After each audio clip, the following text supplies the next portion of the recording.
সুখের রাতও ভোর হয়, দুঃখের রাতও ভোর হয়, বাসর রাতও ভোর হয়, ফাঁসির রাতও ভোর হয়, মদের রাতও ভোর হয়, তাহাজ্জুদের রাতও ভোর হয়।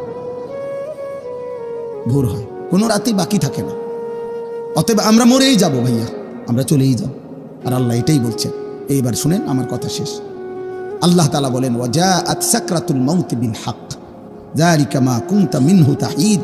আল্লাহ বলছে, বান্দা শুনো, অচিরেই সত্যই একদিন মৃত্যুর যন্ত্রণা আসবেই আসবে, তোমাকে মৃত্যুবরণ করতেই হবে।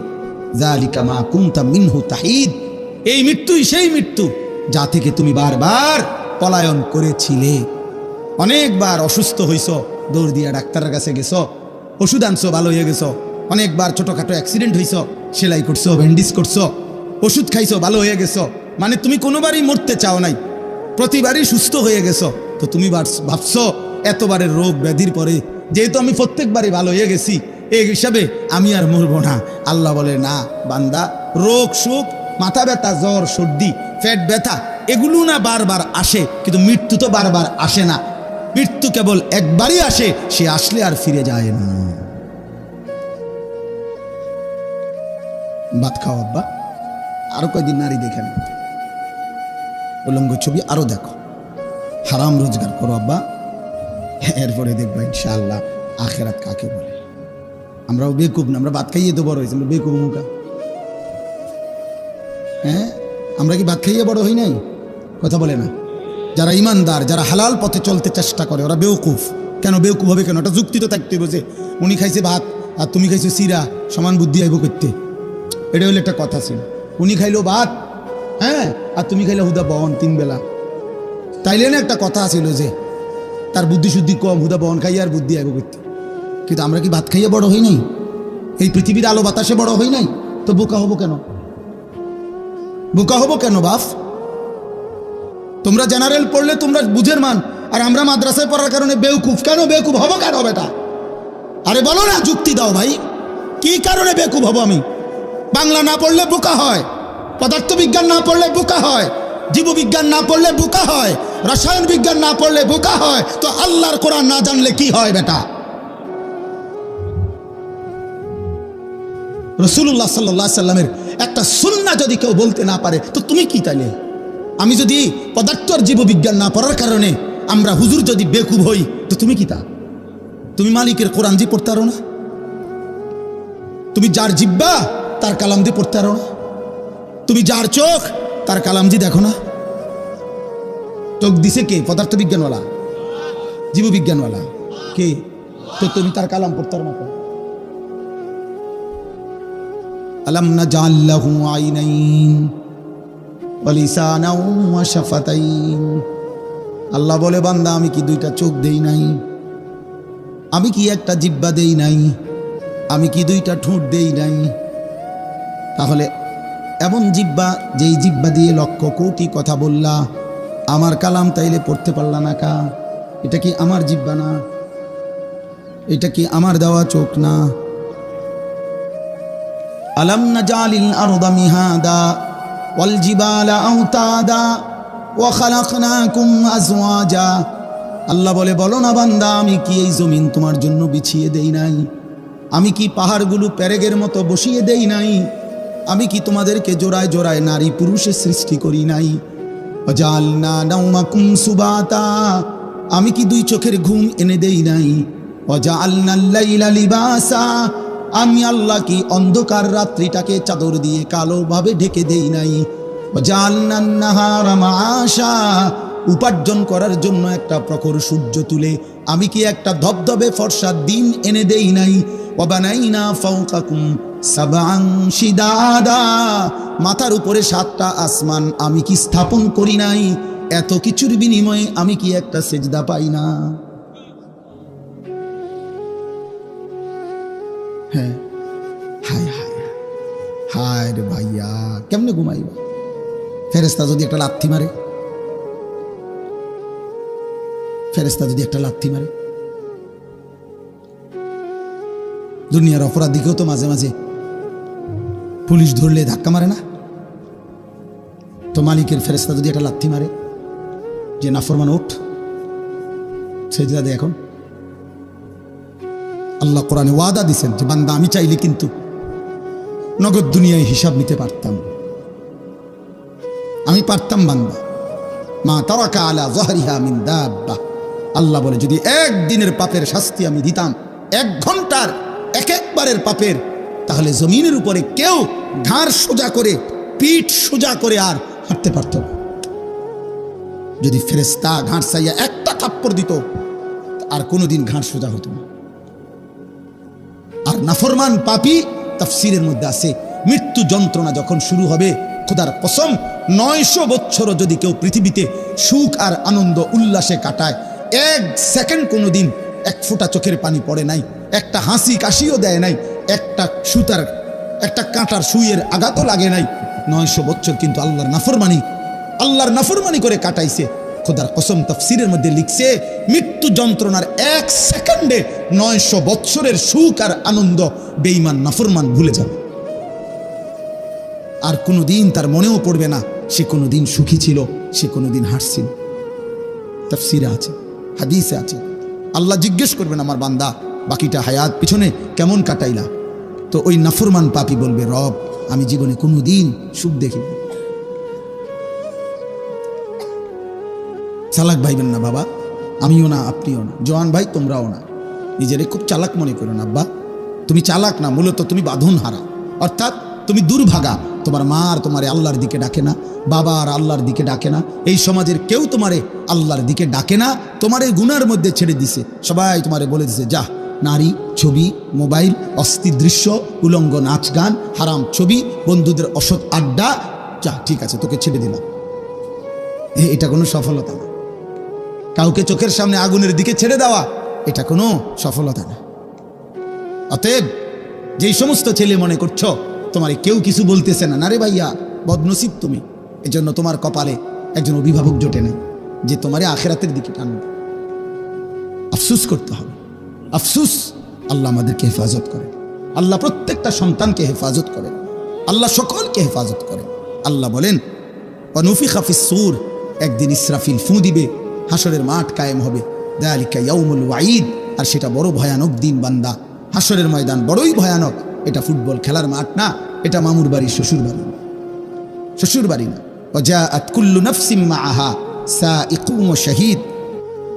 জি, আল্লাহ তাআলা বলছেন সেদিন হাসরের মাঠে এই 2 ফেরেশতা তোমার পুরা আমলনামা সাথে নিয়ে, তোমাকে সাথে করে নিয়ে, প্রত্যেকের এই ডানে বামে যে 2 ফেরেশতা থাকে, এই ফেরেশতাই উনি দায়িত্ব নিয়ে আমাকে আপনাকে প্রত্যেকের ফেরেশতা প্রত্যেককে হাসরের দিন আল্লাহর সামনে এনে দাঁড় করাবে যে উনি আমার লোক, মানে আমি ওনার ফাইল রেডি করছি, আমি আছি।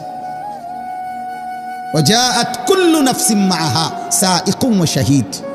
এই 2 ফেরেশতা আলাদা আলাদা সবার, এই যার ফেরেশতা তাকে নিয়ে হাসরের ময়দানে আনবে, আল্লাহর সামনে ফাইল জমা দিবে। আল্লাহ একজনকে বলবে তুমি সামনে থাকো, আরেক ফেরেশতাকে বলবে তুমি মুখে বলো, পড়ে শোনাও, পড়টা ওরে শোনাও, দেখো কোনো ভুলটুল আছে কিনা, ওরে জিজ্ঞাসা করো কোনো বেশি কম হয়েছে কিনা। লাকাদ কুনতা ফি গাফলাতিন মিন হাযা, আল্লাহ বলে এই হাসরের দিন থেকেই তুমি গাফেল ছিলা, আজ সেটাই তোমার সামনে আনলো। ফাকাশাফনা আনকা গিতাআকা ফাবাসারুকা আল-ইয়াওমা হাদীদ, তুমি ভেবেছিলে মৃত্যুর মাধ্যমে চোখ বন্ধ হয়ে গেছে। আল্লাহ বলে না, মৃত্যুর মাধ্যমে আমি তোমার চোখ খুলে দিয়েছি, আর এবার চোখের দৃষ্টি শক্তি আগের চাইতে বাড়াইয়া দিছি। অর্থাৎ আগে তুমি দুনিয়ায় থাকতে চোখ দিয়া এখান থেকে আধা কিলোমিটার দূরেও দেখতা না, এখন মৃত্যুর মাধ্যমে কবরে থাইকেই এই চোখের পাওয়ার আমি এমন বাড়াইয়া দিছি, কবর থেকেই জাহান্নামের আযাব এক নজরেই দেখবা আর যন্ত্রণায় জ্বলতে থাকবে। ফাবাসারুকা আল-ইয়াওমা হাদীদ, এটার অর্থ এটা, চোখের দৃষ্টি শক্তি বাড়িয়ে দিলাম। এই জন্য নাফরমান কবর তো এখানে, কিন্তু সে মনে করেন এখান থেকেই তার জাহান্নামের আযাব দেখবে। আর শুধু যতক্ষণ কিয়ামত হাসরের মাঠ না হবে অতক্ষণ পর্যন্ত আযাবের এই দৃশ্য দেখবে, আর কলিজাটা যন্ত্রণায় জ্বলতে পড়ে ছাই হইতে থাকবে। আহা কি দেখলাম, আহা কি দেখলাম, আহা কি দেখ, আহা আমার কি হবে, আহা আমার কি হবে। নবীজি বলছে নাফরমান শুধু বলবে ইয়া রাব্বি লা তাকুমিস সাআ, আয় মাওলা কিয়ামত দিয়েন না রে মাওলা, ইসরাফিল যেন ফু না দেয়, আমি কেমনে সইব এমন জাহান্নাম। আল্লাহ আমাকে হেফাজত করেন, আল্লাহ আমাদের সবাইকে হেফাজত করেন। আল্লাহ তাআলা আমাদের নবী সাল্লাল্লাহু আলাইহি সাল্লামকে বলছেন বন্ধু মক্কার জমিনে আপনি কালেমার দাওয়াত দেন, আপনি দুয়ারে দুয়ারে, রাস্তায় রাস্তায়, গলিতে গলিতে আল্লাহর দাওয়াত দেন, দ্বীনের কথা বলেন, কিন্তু লোক যা নেওয়ার ইসলামের জন্য, দ্বীনের জন্য, ইসলামের বিজয়ের জন্য, আপনার সাহাবা হওয়ার জন্য, সেটা আমি নেব। কারে নেব কারে নেব না এটা আমার বুঝ। আপনি বলেন, আপনি বলেন, এটা কোনো মাখলুকের হাতে আল্লাহ ছেড়ে দেয় না। হেদায়েত দেব কাকে, দেব না কাকে, আল্লাহ বলছেন সেটা আমার হাতে, আপনি শুধু বলে যান। তো ফলে দেখা গেল নবী সাল্লাল্লাহু আলাইহি ওয়াসাল্লাম দাওয়াত দিলেন একই মক্কার জমিনে, একই বংশে, কুরাইশ বংশে সবাইকে। কিন্তু আল্লাহ বললেন, বন্ধু আমি আবু বকরকে নিলাম, আবু জাহেলকে নিলাম না, ওমরকে নিলাম, আবু লাহাবকে নিলাম না, ওসমানকে নিলাম, উতবাকে নিলাম না, আলীকে নিলাম, শাইবাকে নিলাম না। অথচ আবু জাহেলও কুরাইশ, আবু বকরও কুরাইশ, আবু লাহাবও কুরাইশ বংশের, ওমরও কুরাইশ বংশের, একই বংশের মানুষ, এক বাড়ি এক মহল্লার মানুষ, একই বংশের। কিন্তু মালিক একজনকে নিলেন, একজনকে নিলেন। আল্লাহ চাইলেন তো আফ্রিকা থেকে বেলালকে আনছেন। হযরতে বেলালের বাড়ি ছিল আফ্রিকা, আল্লাহ চাইছেন তো সেখান থেকে টেনে আইনা নবীর সাহাবী বানাই দিয়েছে। হযরত সালমান ফার্সি, ওনার বাড়ি ইরান, পারস্য, আল্লাহ চাইছেন তো সেখান থেকে টেনে এনে ওনাকে সাহাবী বানাই দিয়েছে। হযরতে সুহাইব, সুহাইব একজন সাহাবীর নাম, তিনি ইটালিয়ান, রোমের মানুষ ছিলেন, ইটালির, আল্লাহ সেখান থেকে এনে ওনারে কালেমাওয়ালা বানাইছে, নবীর সাহাবী হয়েছে। অথচ কাবা ঘরের সবচেয়ে কাছে, সর্বপ্রথম কাবা ঘরের সবচেয়ে প্রথম যার ঘর কাবা ঘরের পাশে, আবু জাহেলের ঘর। আবু জাহেলের ঘরের চাইতে আগে, কাবা ঘরের পরে আর কারো ঘর নাই, এখনো নাই। কাবার সর্বপ্রথম প্রতিবেশী ছিল আবু জাহেল, আল্লাহর ঘরের। মালিক বলল আমি নিলাম না, আল্লাহ বললেন আমি নিলাম না, খালাস, বেঈমান হয়েই মারা গেছে, নির্মম অপমানিত হয়েই মারা গেছে। এজন্য দোস্ত, কারো কাছে ইসলাম ঠেকে না।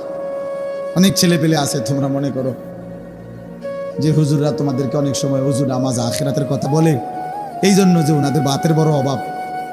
তুমি যদি আল্লাহর কথায় আসো, তার হুজুরের হয়তো দুটা বাত মিলল, এই কারণে। না না বাপ, বিষয়টা এটা না। এই পৃথিবী প্রত্যেকের রিজিক ভিন্ন ভিন্ন।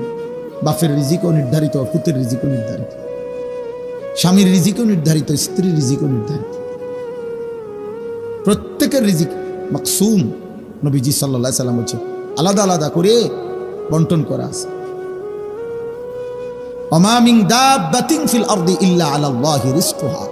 আল্লাহ বলছে জমিনের একটা ছোট্ট পতঙ্গ, একটা ছোট্ট পোকাও যেটা জমিনের উপরে আছে, চলে, আমার জমিনে বিচরণ করছে, আমি আল্লাহ তার রিজিকের দায়িত্ব আমি আমার উপরে আবশ্যক করে নিলাম। আল্লাহ বলছে লা নাসআলুকা রিজকা, হে বান্দা, এই কায়নাতের কারো রিজিক দিতে আমি তোমাদের কারো সহযোগিতা চাই না। নাহনু নারযুকুক, আমি একাই সকলকে রিজিক দেব। আল্লাহ বলছেন ওয়া ইম মিন শাইইন ইল্লা ইনদানা খাযাইনু, আমি আল্লাহ সেই আল্লাহ যার কাছে এই কায়নাতের সমস্ত নিয়ামত, সবকিছুই ভান্ডারে ভান্ডারে, খাজানা খাজানা ভরা, ভান্ডারে ভান্ডারে আছে। ওমা নুনাজ্জিলুহু ইল্লা বিকাদারিন মা'লুম, তবে আমি সবকিছু একসাথে নাজিল করি না, পরিমাণ মতো করে আমি জমিনে নামাই। সব ভাত এক লগে দিয়ে লাইলে হইতো না, সব আলু এক বছরে দিয়ে লাইলে হবে না। 30 বছরের আলু এই বছর দিয়ে লাইলে এটি থুইবা গো, কথা বলে না। মুর্শিদ মিয়া বুদ্ধি দেন, কেমন কই দিব আলু, কিন্তু আলু বেছে, এই জন্য বুঝে গেলাম। তাইলে সম্ভব এটা? এই জন্য আল্লাহ বলছে ওমা নুনাজ্জিলুহু ইল্লা বিকাদারিন মা'লুম, বান্দা আমি হিসাব করে করে নাজিল। ইন্না কুল্লা শাইইন খালাকনাহু বিকাদার। আল্লাহ বলছেন আমি সব কিছু সৃষ্টি করেছি পরিমাণ মতো, হিসাব করে। এজন্য পপুলেশন থিওরি ভুল থিওরি। জনসংখ্যা বৃদ্ধি কোন পৃথিবীতে সমস্যা, এই থিওরি যেই ম্যালথাস, দিয়েছে ও ভুয়া, মুশরিক, বেঈমান, পাগল, মাতাল। কোনো কালে কোনো যুগে পৃথিবীতে জনসংখ্যা বৃদ্ধি হওয়া এটা কোনো সমস্যা হইতেই পারে না। জনসংখ্যা বৃদ্ধি হয় না, জনসংখ্যা কখনোই বৃদ্ধি হয় না কোনো জায়গাতে। আল্লাহ বলছেন আমি সব কিছু সৃষ্টি করেছি পরিমাণ মতো করে, বৃদ্ধি হবে কেন? তুমি জন্ম দেখছো তো মৃত্যু দেখো না? তুমি বাচ্চা জন্মের মিষ্টি খাইছো, কারো জানাজা পড়ো না, তো তুমি বোঝো না মানুষ মরে? তুমি বোঝো না আমি সিস্টেমেছি? তোমার দাদার 14 পুরুষ আগের এবারও যদি এখন পৃথিবীতে থাকতো, তুমিও থাকতা, তো এই না ফেস লেগে গেল। তারে কি রে খাইছে রে? নুহু নবীর জামানার লোকও রইয়া গেল, আমরা নবীর জামানার লোকও রইয়া গেল। হায় হায় হায়, হয়তো একটা পাও ফাইলবার জায়গা না এমন। ইন্না কুল্লা শাইইন খালাকনাহু বিকদার। আল্লাহ বলেন আমি সব কিছু পরিমাণ মতো করে, হিসাব করে করে আমি সৃষ্টি করেছি। আমার সৃষ্টির মধ্যে তুমি কোন রকমের অদল বদল ওয়ালান তাজিদা লিসুন্নাতিল্লাহি তাবদীলা। আল্লাহর নীতি, আল্লাহর রীতিতে তুমি কোন রকম পরিবর্তন পাবে না বান্দা। কোনো কিছু এলোমেলো নেই, কোনো কিছু এলোমেলো নেই। দোস্ত আমার, বন্ধু আমার, ভাই আমার, বাবা আমার, নওজোয়ান সাথী, প্রত্যেকেই এজন্য দয়া করে নিজেকে নিয়ে ভাইব, নিজেকে ভুলো না বাপ। নিজের ঈমান একা একা ভাবা, সমবয়সী বন্ধু দিয়া হয় না। সহপাঠী খুব বেশি নেক কাজের উৎসাহিত করে না, গুনার কাজে উৎসাহিত করে বেশি। এই জন্য আলাদা আলাদা ভাবা উচিত প্রত্যেকে, যে আখের আমি কোথায় যাব, আসলেই শেষ পর্যন্ত আমার কি হবে, আমি যা করছি এটাই কাজ নাকি আমার অন্য কোনো কাজ আছে? আমাকে কি কেউ সৃষ্টি করেছেন নাকি আমি হঠাৎ করে মাটির থেকে বের হয়েছি অথবা আসমান থেকে পড়ছি? যিনি সৃষ্টি করেছেন, যদি কেউ আমাকে সৃষ্টি করে থাকেন, তিনি কি কোনো উদ্দেশ্য নেন? একটা মাটির পাতিল যে বানায়, কুমার মাটির পাতিল, তার কি কোনো উদ্দেশ্য নাই? কথা কয় না? এত বড় সুন্দর সৃষ্টি আল্লাহ তাআলা সৃষ্টি করলেন। আল্লাহ বলছে লাকাদ খালাকনাল ইনসানা ফি আহসানি তাকওয়িম। 4টা কসম করে আল্লাহ বলছে বান্দা, 4 বার কসম করছে আল্লাহ, কসম বান্দা আমি 4 বার কসম করে বলছি, আমি মানুষকেই সবচেয়ে সুন্দর করে সৃষ্টি করেছি, সবচেয়ে সুন্দর। হুয়াল্লাযী খালাকাকুম মিন তুরাবিন। আল্লাহ বলছেন আল্লাহই তোমাদেরকে সৃষ্টি করেছেন মাটি থেকে, সুম্মা মিন নুতফাতিন, অতঃপর বীর্য থেকে। এই ছেলে, এই পিচ্ছি, কথা বলবেন একদম চুপ, সাবধান, একদম উঠাই দম কথা বলবেন। সংবং পাইছো নাকি? চুপ থাকো, একদম চুপ, চুপ করে শোনো, নাহলে ঘুমাও মানে বসে বসে। জি, আল্লাহ তাআলা বলেন সুম্মা মিন নুতফাতিন, অতঃপর বীর্যের ফোঁটা থেকে আমি সৃষ্টি করেছি। সুম্মা মিন আলাকাতিন, অতঃপর জমাট রক্ত বানিয়ে আমি ধাপে ধাপে সৃষ্টি করেছি। এই সৃষ্টির এক পর্যায়ে মায়ের পেট থেকে সুম্মা ইউখরিজুকুম তিফলান, আমি তোমাকে এক ছোট্ট শিশু, এক মাসুম বাচ্চা হিসাবে মায়ের পেট থেকে বের করে এনেছি। সুম্মা লিতাবলুগু আশুদ্দাকুম, অতঃপর এই ছোট্ট দেহে পরিমিত মাত্রায় ধীরে ধীরে শক্তি দিতে দিতে দিতে শক্তির পূর্ণতায় যৌবনে পৌঁছায় দিছি। সুম্মা লিতাকুনু শিয়ুখা, আবার কিছুদিন পরে যৌবনের শক্ত সামর্থ্য যৌবন শরীরটাকে আবার ভাঙতে শুরু করছি, দুর্বল করতে করতে এবার পুনরায় বৃদ্ধ বানায় দিছি। অমিনকুম মান ইউতাওয়াফা মিন ক্বাবলু, আবার আমি অনেককে বৃদ্ধ পর্যন্ত পৌঁছবার আগে আগেই মাঝ পথে মৃত্যু দিয়ে ফেলি। ওয়ালিতাবলুগু আজালাম মুসাম্মা, এবং আমি প্রত্যেককেই তার জন্মের পর থেকে তার জন্য নির্ধারিত হায়াত, যাকে আমি যেতটুকু হায়াতের ফয়সালা করছি অতটুকু হায়াত পূর্ণ দিয়েই তাকে কবরে এনেছি। ওয়ালা আল্লাকুম তাকিলুন, এত কিছু কেন করলাম, এত কিছু কেন করলাম?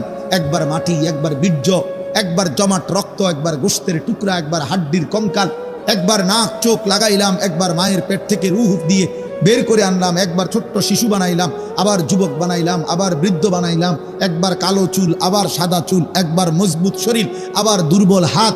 এত কিছু কেন করলাম?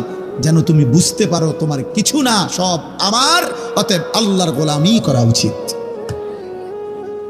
হায় হায় অপদার্থ সন্তান, বুঝলা না মানে? যারা নামাজ পড়ো না, সেজদা দেহ না, হা তুমি আস্তা মূর্খ বেটা, আপাত মস্তক মূর্খ বেটা, তুই বেটা মূর্খ বেটা, মূর্খ। বাকি পড়া ছাড়াও বেটা ভাত মিলে বেটা। দুনিয়া ভোগ করছো পড়ালেখা করে, মূর্খ মানুষও দুনিয়া ভোগ করে। বকলম নাম দস্তখত করতে জানে না, টিপসই দেয়, অয় দুনিয়া সমপরিমাণ ভোগ করে। কোনটা কম? নেতাগিরি। মূর্খ মানুষ নেতা নাই, মূর্খ মানুষ মাতবর নাই, মূর্খ মানুষের বিল্ডিংয়ে টাইলস লাগায় নাই, এসি নাই। হ্যাঁ তো এমন বহু মূর্খ আছে যার কোটি কোটি টাকার বাড়ি গাড়ির কাছে যাইতে শিক্ষিত হয়ে বেড়া আরো 200 বছর চাকরি করার লাগবে। আমনের পিএইচডি লইয়া আপনি আরো 200 বছর চাকরি পয়সা কামাইলো, এতে সমানে থাকতেন না। আমার লোকে চলেন, আমরা লাকসাম আছে।